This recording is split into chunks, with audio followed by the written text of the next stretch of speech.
કાર્યક્રમ હતો અને કેવી રીતે શરૂઆત છે?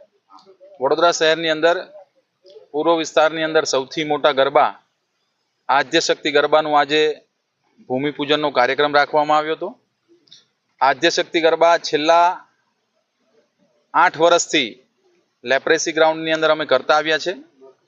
આ વર્ષે વધારે પડતા વરસાદના કારણે લેપ્રેસી ગ્રાઉન્ડની અંદર ખૂબ કાદવ કિચડ અને પાણીનું પ્રમાણ વધારે હોવાથી આ વખતે ખેલૈયાઓને 9 દિવસ ગરબાનો આનંદ મળી શકે, શાંતિપૂર્ણ 9 દિવસ ગરબા કરી શકીએ તે માટે થઈ માત્ર ને માત્ર ખેલૈયાઓને 9 દિવસ રમાડવા માટે થઈ અને આ વખતે આદ્યશક્તિ ગરબાનું આયોજન કૈલાસ પાર્ટી પ્લોટની સામે દીનદયાલ હોલની બાજુમાં જે ગ્રાઉન્ડ આવેલું છે ત્યાં કરેલું છે.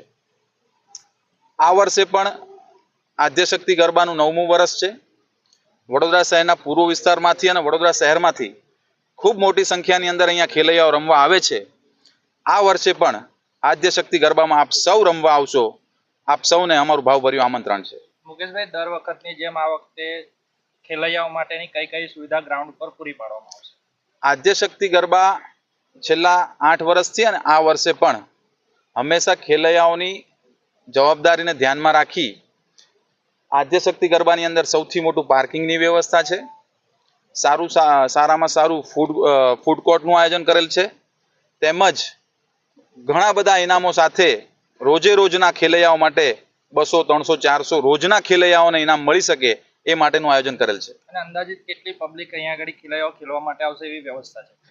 આ ગરબા ગ્રાઉન્ડની અંદર દર વર્ષે લેપ્રેસી ગ્રાઉન્ડની અંદર આપણે ત્યાં 30 થી 35,000 લોકો રમવા આવતા હતા.